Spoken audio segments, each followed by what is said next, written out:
Luuk Borg, head of the Secretariat of EUREKA, based in Brussels. Last week was a very interesting week for EUREKA. Yes. The chairmanship, the presidency, which rotates every year, switched from Germany, now over to Israel. Clearly there's a new urgency, a new dynamism that's going on with the Israeli presidency. Would you talk us through what your thoughts are? I think what we see with the Israeli chairmanship is that it's very promising in the sense that at this moment we all see that the research and the participation of industry is about innovation, it's about creating entrepreneurship. In this time of crisis, you see that it's very difficult to create chances for entrepreneurs to make fast-growing companies, to replace all the things that are lost in the crisis, employment, turnover for companies, fast-growing companies.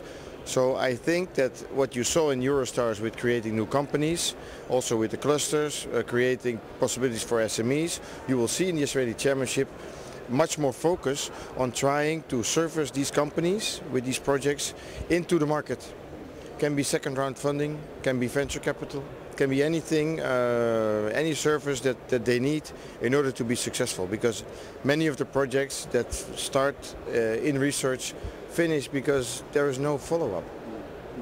Minister Ben Eliezer from Israel last week was saying that, as a country, Israel has very few trading partners geographically, and then equally very few natural resources to be exploited. So high-tech innovation development is very important to their economy, and clearly it's the way they're going. They seem to be looking for deals and urgency to actually bring products to market, don't they? Yes. Yeah, I think Israel has a very clear goal to develop its companies.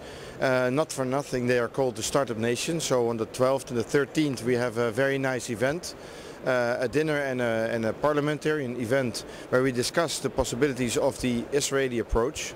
Of course it's about creating business, it's about creating possibilities for entrepreneurs in Israel, venture capitalists with European partners. Of course it's also important for the State of Israel to be connected to Europe. And I think they do this in an excellent way, try to create something that we do not naturally have in Europe. Sure. And that is something that they have in the venture capital, in creating possibilities for entrepreneurs with technology. Now, last week, Bulgaria was brought on board as a new member of EUREKA, and there's clearly moves by Israel to develop the network still further. They were talking about South America, they were talking about Egypt. Indeed. What are your thoughts on these big developments, really? Yeah, you can see it's very exciting. You see, for instance, Egypt very successful in ITEA with IT. They are really top-notch when it comes to also technology, IT, and they're very proud. They want to become a member. And I think Israel is very interested to bring them in. That was very clear what they said, and of course it makes EUREKA much more interesting because from one associate member state which we have now, Korea, South Korea, we go to another one. We also have this, you might have heard that we're also mentioning South America as a network to work together with, but also other countries could be brought in. And you can see that Israel is doing business across the world. They don't have those natural resources, so they have to find and create their chances in new markets with technology and with cooperation. I think if they will select a few countries, they might be very interesting for EUREKA. So I think we can only be very happy if they would bring in EUREKA, Egypt, if they would bring in further closely South America, maybe other countries. Now, going to a slightly more policy and political aspect, EU 2020, the 3% of GDP target for R&D. In the current state of a financial crisis, 3% seems a very long way from where we are. In contrast, Israel is at 4.9%, I believe. Yeah. I mean, they've made a huge advance. What do you think Europe can do to catch that up and to really bridge the difference? Well, Europe did a lot of things. I cannot help to mention Eurostars again, where we see that we started together with the Commission this program, which is now is very successful. Even the first of the 4 projects that finished were carried by a company which was bought for 135 million. So that's 1/4 of the total investment policy, public investment. So you see that the 3% is not the main thing. It's about investing the public money in the right place, in a fair way. And that is something that the Commission will do more. And I think this is much more important than discussing the 3%.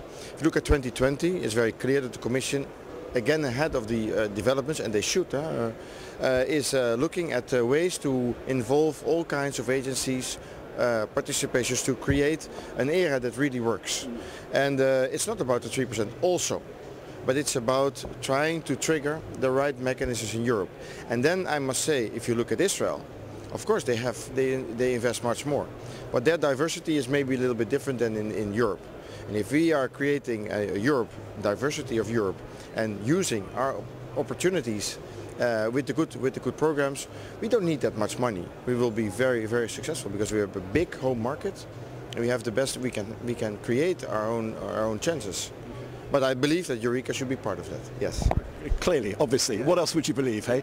One last question then. At the event last week, it struck me that there's a very big difference between the idea of spending money on research and development and innovation and investing the money on research and development and innovation. And at the moment, it seems as though the focus is all on spending, but clearly the concept is it's an investment. Yes. What can we do to make governments realise that there's more to investment? That's a very interesting question, because what you see is that we are going much more into a situation where you will see that we go as EUREKA from project funding to funding the companies, and that's the difference between spending and investing. And I think this is a game that we should start to learn, and it's something which will not come naturally because we have to create new programs for that. But this is again one thing that I think the Israeli chairmanship should bring. They are able to assess the possibilities of this new business, new companies, and I think you know, maybe, who knows, we will have a cooperation with the European Investment Fund, and maybe we should be, you know, more close to venture capital, who knows. But at least what we should do is to try to invest in companies, because in the end companies are the ones that create the value. It's not just the projects. One last question then, and it kind of relates to all of this.